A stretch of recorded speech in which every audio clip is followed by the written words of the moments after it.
अस्सलाम वालेकुम जी स्टूडेंट्स। पिछली जो वीडियो मैंने आपको दी थी, 2-3 वीडियोस, उनमें आप लोगों को कुछ प्रॉब्लम्स भी हैं, वो भी आप लोगों ने पॉइंट आउट की हैं, तो मैं वो भी आपको थोड़ा सा बता देता हूँ। और नेक्स्ट हम आज की वीडियो के साथ एक नए पेज पे चलते हैं, उसको भी देखते हैं क्या सीन है। तो जो प्रॉब्लम ये आ रहा था कि समझ नहीं आ रही कि ये क्या हो रहा है, किस तरह से काम चल रहा है, तो वो मैं आपको थोड़ा सा बता देता हूँ कि इनफेक्ट होता ये है एमवीसी में कि जो हमारा कंट्रोलर होता है वो एक मेन सेंटर हब होती है।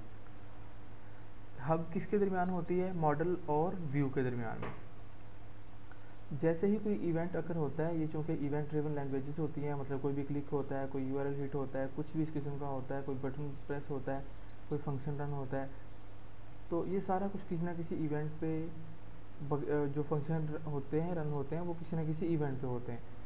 तो इवेंट ड्रिवन लैंग्वेजेस इसलिए कहा जाता है। और जैसे ही कोई इवेंट अकर होता है तो सबसे पहले कंट्रोल जो है,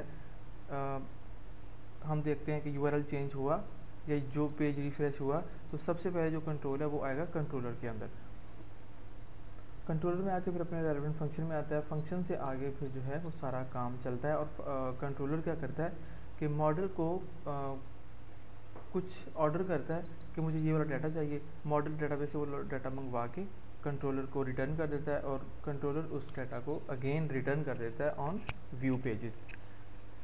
तो कल हमने एक पेज किया था, अब देखते हैं नेक्स्ट क्या सीन है।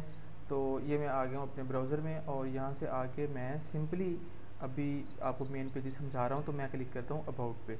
जैसे मैं अबाउट पे क्लिक करता हूँ तो मेरे पास ये अबाउट का पेज एक रन हो जाता है। तो अब आज हम देखते हैं इसकी कोडिंग, कि इसकी कोड कहाँ पड़ा है, इसका कंट्रोलर कौन सा है, इसका व्यू कौन सा है, और इसका मॉडल में कहाँ कहाँ इसकी क्या चीज़ यूज़ हुई है।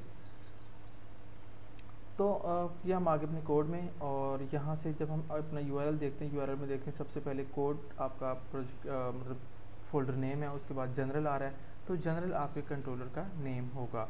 अब हम जनरल में जाते हैं, उसके बाद वहाँ पे फंक्शन कौन सा होगा? अबाउट अस का फंक्शन होगा। तो मैं अपने कंट्रोलर में जाके जनरल का कंट्रोलर ओपन करता हूँ, और जनरल के कंट्रोलर में जाके अपना अबाउट अस का फंक्शन ओपन करूँगा। तो ये मेरे पास जनरल का कंट्रोलर है, और इसके अंदर अबाउट अस का मेरे पास ये वाला फंक्शन पड़ा हुआ है।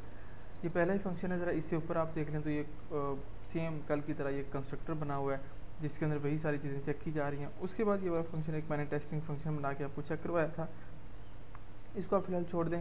अभी हम आते हैं अबाउट अस की तरफ। अबाउट अस में देखें उसी तरह से जिस तरह से कल अरे बन रही थी सर्च टेम्पलेट की, सेम उसी तरह से सारी की सारी अरे बन रही है यहाँ तक। और वो डाटा क्या ले रहा है? सिटीज़ का डाटा ले रहा है। सेम उसी तरह होम मॉडल से लैंग्वेज का डाटा ले रहा है, स्पेशलिटीज़ का डाटा ले रहा है, इंश्योरेंस का डाटा ले रहा है। पेज यहाँ पे वो चेंज कर रहा है। कल वहाँ पे पेज था होम न्यू का, आज यहाँ पे पेज है अबाउट अस का। तो ये व्यू का नाम है। उसके बाद पेज टाइटल है अबाउट अस पेज, और डाटा वहाँ पे जा रहा है अबाउट अस की कोई हेडिंग वगैरह होगी, मैंने कल भी आपको बताया था। नेक्स्ट हम चलते हैं प्रोजेक्ट टीम की तरफ।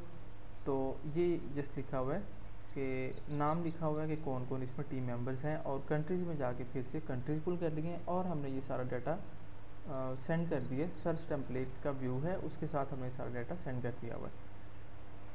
अब हम मैंने आपको बताया था दिस लोड व्यू जो है ये पॉइंट करता है डायरेक्टली व्यू के फोल्डर को। व्यू के फोल्डर में जाके हम सर्च टेम्पलेट का व्यू देखते हैं कि कहाँ पे है।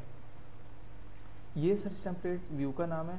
ये वाला सर्च टेम्पलेट जो है ये हमारे एरे का नाम है, ये जो ऊपर बन रही है। और ये सारे के सारे उसके इंडिसेस हैं एक एरे के।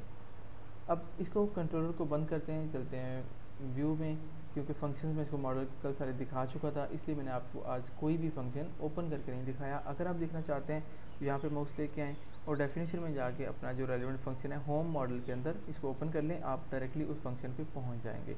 तो ये उसकी क्यूरीज लिखी हुई हैं। क्यूरीज के लिए अगर आप देखना चाहते हैं, इनका मज़ीद रेफरेंस देखना चाहते हैं, तो इसके लिए मैं कोई अलग से बाद में वीडियो भी बना दूंगा। अगर आप क्यूरीज को देखना चाह रहे हैं, मुझे समझना चाह रहे हैं, या अगर आप क्यूरी बिल्डर इसका देख लें कोऑर्डिनेटर का, तो बहुत ही बेस्ट होगा। लेकिन आप ख्याल कर लें कोऑर्डिनेटर 3 का देखना है।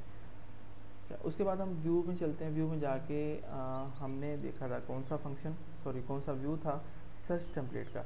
तो ये मेरा व्यू का फोल्डर है, इसके अंदर सर्च टेम्पलेट के नाम से एक व्यू पड़ा होगा, हम उसको ओपन कर लेते हैं।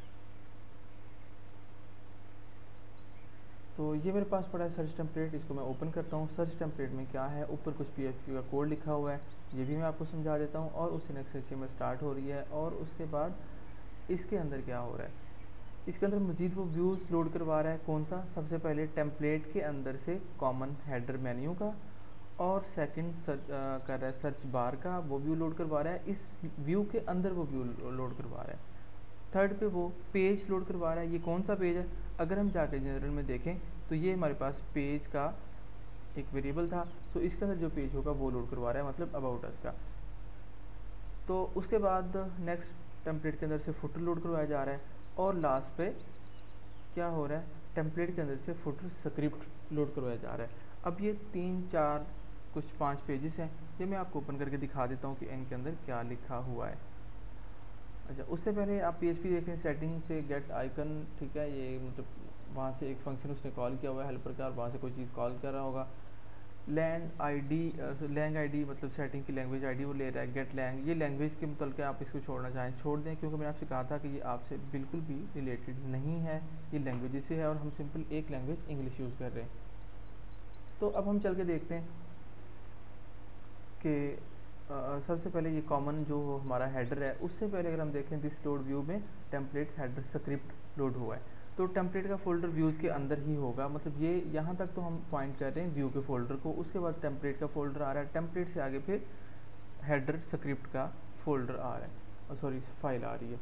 तो अब हम देखते हैं इसको थोड़ा सा। व्यूज़ के अंदर मेरे पास ये टेम्पलेट का फोल्डर पड़ा हुआ है, इसके अंदर ये सारी फाइल्स पड़ी हैं, और इस वीडियो के लिए इतना काफ़ी है। नेक्स्ट इंशाल्लाह मैं आपको नेक्स्ट वीडियो में बताता हूँ। और सो आपको समझ आ गई होगी। जो चीज़ ना समझ आए बार बार वीडियो को देखें, फिर भी समझ रहे हैं आप काइंडली कमेंट कीजिए, मैं आपको दोबारा से समझा दूँगा। ओके जी, अल्लाह हाफिज़।